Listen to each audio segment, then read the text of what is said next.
schizophrenia, meningitis, brain abscess, stroke, where people have examined these people and said they have had irreversible loss of their brain functions as such.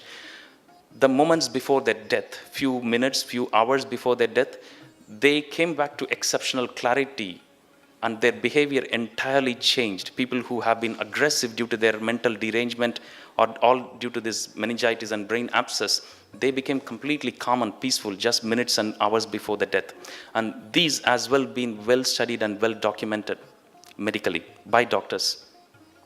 And these are a common belief in India also, where they say, "Anayira velakku sudar vittu eriyum" அப்படின்றது. So people in this culture believe that 3 days before their death, people do recognize that they are going to die and their behavior starts changing. People who have been shouting at their near kith and kin until then, for whatever reason, they start changing their behavior. They become more peaceful, calm, as if they have already known what is going to happen. So these are occurrences in people who have had an irreversible, at least for us, an irreversible brain damage by whatever means, by scans or autopsy findings, where the so-called brain function recovers back to normal, to say that this is functioning back to normalcy again, which again tells us this consciousness is probably beyond the brain. Memories of past life. And these are again studied more by Western scholars, but mostly in the Indian subcontinent and in the Asian subcontinent, because it has been said that these sort of aspects have been documented and been found in children from this part of the world more than the Western world as such. And what this means is, people who are born, for example, a boy who is born as a male, at the age of 2, 3, 4, whatever age, they start behaving more like a female, saying that, no, I am not a male, I am a female, my name was this, my parents were not you, my parents were different people, I lived in a village nearby from here, this is the place where I lived. And they took these people into that house or place, wherever they said where they lived before. And they were just first time entering into that house, they were able to give a vivid description of where their things were, where their toys were, where they played, what their bed color was, everything was vividly described. Most of these statements start from the age of around 3 to 5, and these memories tend to fade by the age of 6 to 9. Now, this is the age group of 3 to 9 where they learn their language, they start understanding the people around them, the universe as such, which is the normalcy which we experience. And for these children, the language which they have not been taught, they were able to speak. The places which they have not seen before in this life, they were able to describe very accurately. And in many cases, they were able to say exactly how they died in the previous birth. Often these deaths were documented, the deaths of the previous life were documented to be due to a violent death, either a suicide or an accident. And these accounts have also been verified, because such happenings tend to occur close to each other. A person dies due to a violent death. Soon after, within few years down the line, a child gets born somewhere else, and they're able to narrate these. And there are a number of documented evidences, not just India, Burma, Sri Lanka, although this is the common place, also in the West as well. So if consciousness, the perception, thought, everything is being taught to this child and get registered in the brain and need to come back out of the brain, then this cannot be explained. People have shown unlearned skills which were not taught to them during this life. The personality traits which were very different. A child who is born into maybe a Hindu family starts telling about Allah, Muslim or Christianity, which their previous birth belonged to. And more interestingly, or more, as we always look at in studies, a hard endpoint, the birthmarks and the birth defects. For example, a person who died due to a severe injury where their hand got chopped off, or a large scar in the hand, or a large scar in the chest. And these children were born with these birthmarks, congenital birthmarks, for which there was no clear-cut medical explanation. And when they went back, according to the child's description as to what and how they died during the previous birth, and they were clearly able to document that these were the reasons why they died, and these injuries or the scars which they attributed, which they shown in this life, were attributed to the previous life's death scenario. So all these evidences suggest that probably consciousness is well beyond the brain, although these are not the gold standard randomized control trial which we always look for in the field of medicine. But these evidences cannot be discounted. So the strength of these evidences are, these are well described in modern medical literature, these are reliable, and these are reproducible. So to conclude, what is consciousness then? It is not a thing or a substance. It is non-local, that it is not localized to specific points in space, for example, in brain or in time for that matter. It is quite immediate. There is no travel time required for it to get manifested anywhere across this universe. It is unmediated, meaning there is no medium that is required for its travel. It's unmitigated. Do not become weaker with increasing distance. For example, a sound, a light energy, whatever, another form of physical aspect gets weaker as the distance increases, which is not so with consciousness. It is omnipresent, present everywhere, and it's eternal, present at all moments of life, past, present, and future. If you look at all these descriptions closely, probably that's what we call as God. Omnipresent, present everywhere, no past, present, future, all these aspects will fit in with that. So to conclude, there are well-described medical situations that tells us consciousness is beyond brain. The modern physics as well describe this notion through various scientific experiments, as we saw one of the experiments, which is the double slit. Modern science is probably inventing back the wheel, albeit with more understandable proofs. The previous proofs which were available, we were not probably able to understand because we always looked for a physical evidence for all these aspects. But given that the modern science is coming back with some physical evidence, we are now able to understand this in a better way, that consciousness is all pervading in this universe. The conclusion of Advaita. Thank you. In fact, it is an excellent exposition of knowledge that's pervading the entire universe that you have described beautifully. And it is said in one sentence that if you operate in the length, width, and breadth of this universe, you have the time that is variable, consciousness is constant. We all live in this area, that's why we are able to have the past, present, and future. Mathematically, there are 11 dimensions possible. If we were to operate in the 4th dimension or 5th dimension with the help of the brain, then time becomes constant and consciousness starts shifting. This is one of the plausible explanations why when some people operate in the 4th or the 5th dimension, for them the time is constant. And hence when they look at you, they can tell your past, present, and future. And they can also tell you, and they can also say what's happening in US or what's happening in elsewhere in the universe. That is the capacity, they get it when they operate in a different dimension. The present form of human beings, except a few, operate in length, breadth, and depth. For that we require the brain, and so now we listen to Dr. Yogaraj, how he is going to say that the brain is needed even to appreciate this. Dr. Yogaraj. By supporting Narayanan, but thanks. So there are no, for and against in this debate, because this is not something that we want to argue and gouge each other's eyes out about. So this is just to put these two perspectives in two different lights to the audience, and then let you make the choice of what is right, what is wrong, and maybe if you want to integrate it, fine. It's okay by us. So I thank Dr. Narayanan for standing up to the challenge and giving me, something to talk about. So, does consciousness need a brain? So that's the neurologist ego in me that's saying this, that the brain is an important feature of yourself, and the brain is saying that. So all that brilliant, points that Dr. Narayanan belted out to us, from where did it come? It certainly didn't come from the universe. So you processed it, you told us. So it's from the brain. Now, I'm sure you might be feeling a little disjointed after hearing that lecture and, knowing that consciousness was non-local, it was everywhere. So who are you? There's one thing unique to this whole story, that your consciousness that you're experiencing right now is entirely yours. What goes on inside your consciousness, I don't know. The only person who knows it is you. So the subjective experience of one's consciousness is exclusive and it applies to the individual.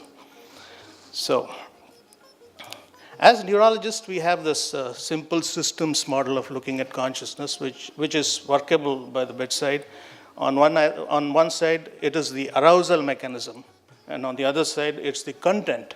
So where does the arousal end, where does the content begin is very difficult to set, because you don't know the end point of arousal, you don't know the beginning, the starting point of content.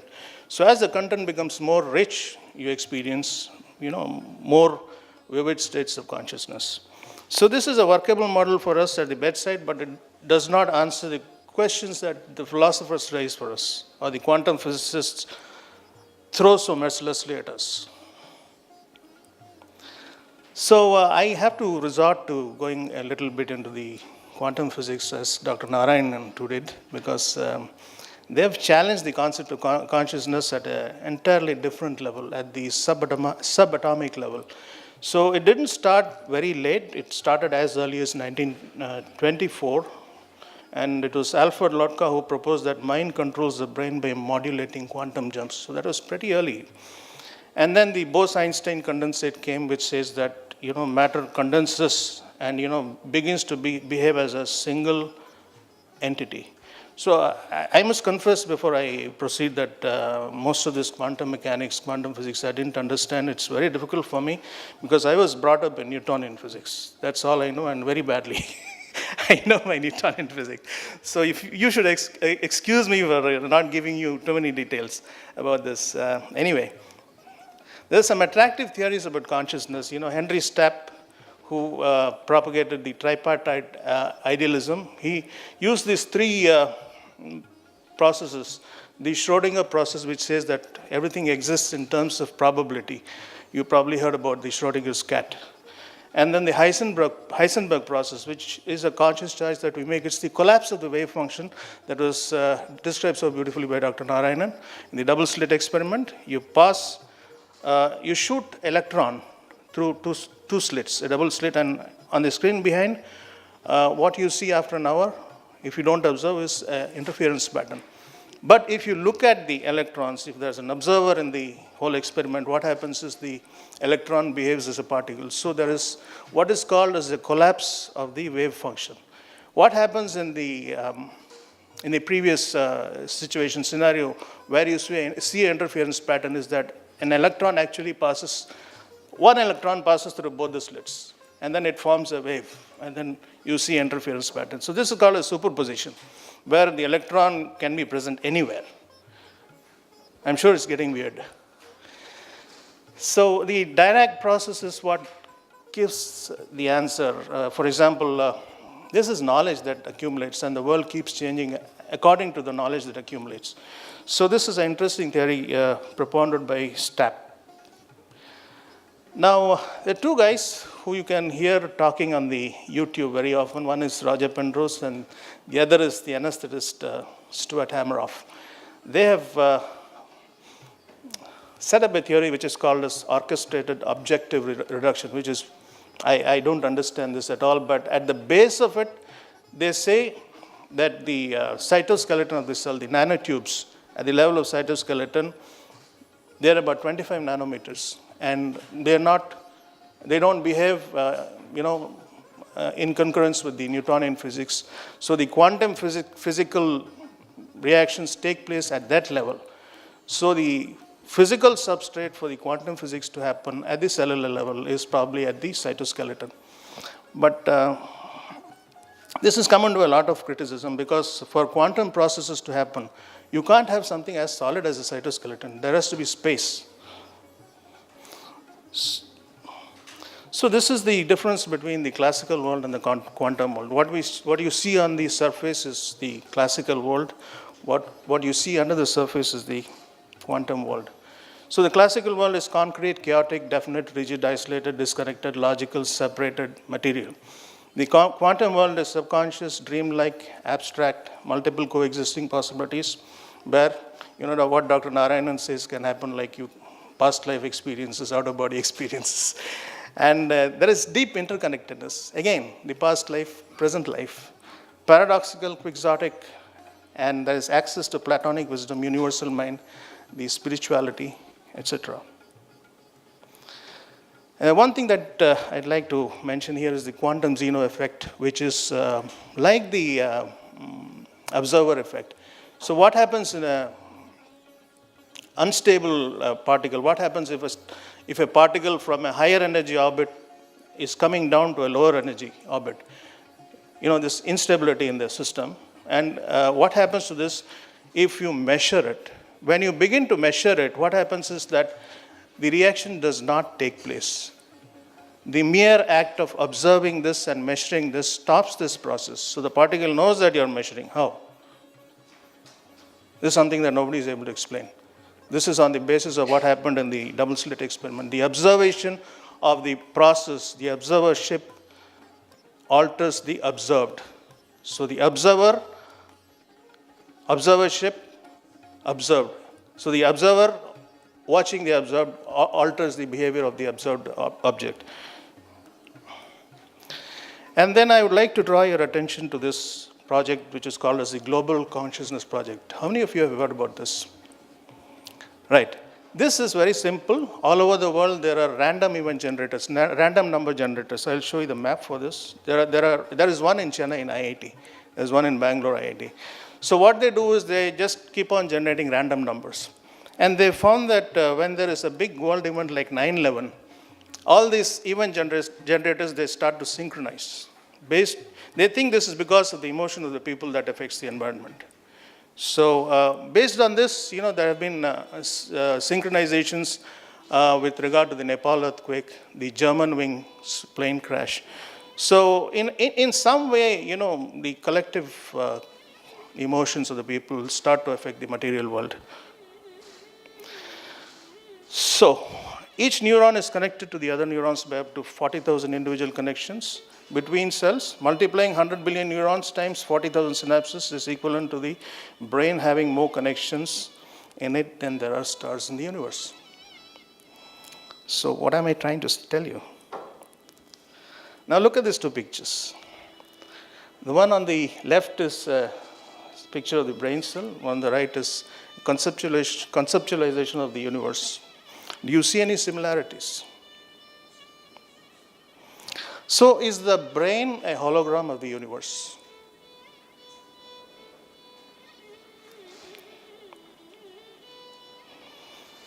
Next, I take you to this concept of DMT, dimethyltryptamine. Now, Dr. Muthukrishnan, yes. So I gave this book to Dr. Muthukrishnan after I read it. So this is an amazing book in which, scientific experiments, approved experiments by the US FDA were done on volunteers who experienced really weird things amongst other experiences.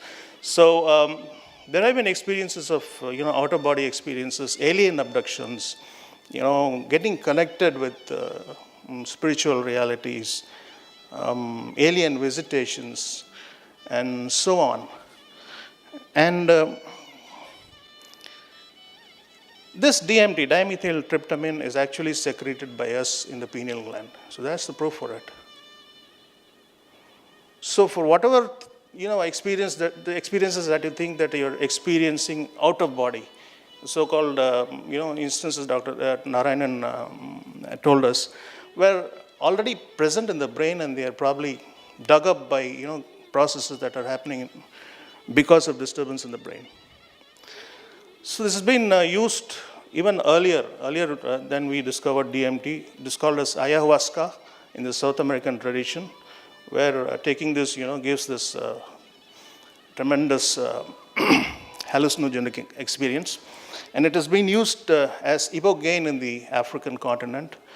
Now the fact is that it's clinically used, ibogaine is clinically used for treating heroin addiction, and after taking ibogaine, the effect lasts for days. And you sort of have a conversation with your conscience for days after you take ibogaine. So these mind-altering substances tell us that whatever we feel as external is actually existing inside your brain.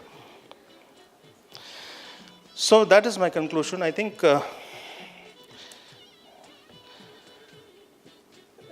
we cannot explain consciousness just on the basis of brain science. We need to collaborate with the quantum physicists to probably know what it really is at the quantum level. And the ancient traditions, like Dr. Narayanan said, have known this for a long, long time. This is Lao Tzu, who says, Tao exists in one's own true self. It cannot be found outside one's true nature. Hence, there is no need to leave the house to take a journey in order to know the world. There is no need to look outside of the window to see the nature of Tao. The further one departs from Tao, the less one will be able to know. Therefore, a saint is wise to know without seeking for it. He is wise to understand without seeing it. He is wise to accomplish according to the natural way, which means that don't look for consciousness outside of yourself. You have the info? I think we can. Yeah. Floor is open for discussion from both of them. We have the time for 10 minutes discussion. What I'm asking, how do we tell this? See, most of the movies you see also, it's all based on your experience, you've seen this, you've read about it. Maybe this alien or anything, they have either 2 years or 1 year, one knows or two knows. It's almost the basic structure is sort of maintained in a bit modified way. Nobody goes out to give you something which you don't know or read about, unless it's something with an hallucination. So if they're yeah, that's it. Take it. Why they don't allow DMT to have subjective experience? Hey, Muthakrishnan. Experimental basis only, but it's not been used in any clinical studies. Yeah. There have been researchers going on experimenting on the substance at very low dose and subject. Sometimes, like the African, it goes for days. They control the substance to a level where in an experimental situation they can tap the experiences of them. I think it is not yet used clinically. Why you wanted the use of DMT? Where is it that you are going to use DMT? Then we'll talk about what are the bad influences of DMT can provoke. Why do you want DMT to be used? The Asian tradition use DMT for spiritual connection, to connect with the Creator. For getting answers, to questions that, you raise, for example, about spirituality. Yeah, answers are already there. No, they aren't. We are not satisfied with whatever answers exist. So We'll come to that. No, I agree with what Dr. Natarajan was saying, in the sense that tends to be artificial, isn't it? I mean, if you get the same thing without resorting to that, resorting to a chemical, I mean, how do you know that what it is doing is truly spiritual? How do you know that it is spiritual, within quotes? No, we can't judge. Why not Go use? to your last slide. Why not use any hallucinogen? Yes. If what you desire is that feeling of ecstasy or surreal feeling, you could use any. No, nobody's promising. See, we are only saying that. See, I said we'll come back to that in a moment. I think all of these are chemical changes in the body. The question is, how do you make that chemical change? Whether it's by giving a chemical from outside, or whether you are going to produce the same chemical changes endogenously by other means. When I say by other means, there are scientific means of doing that by, for example, yoga.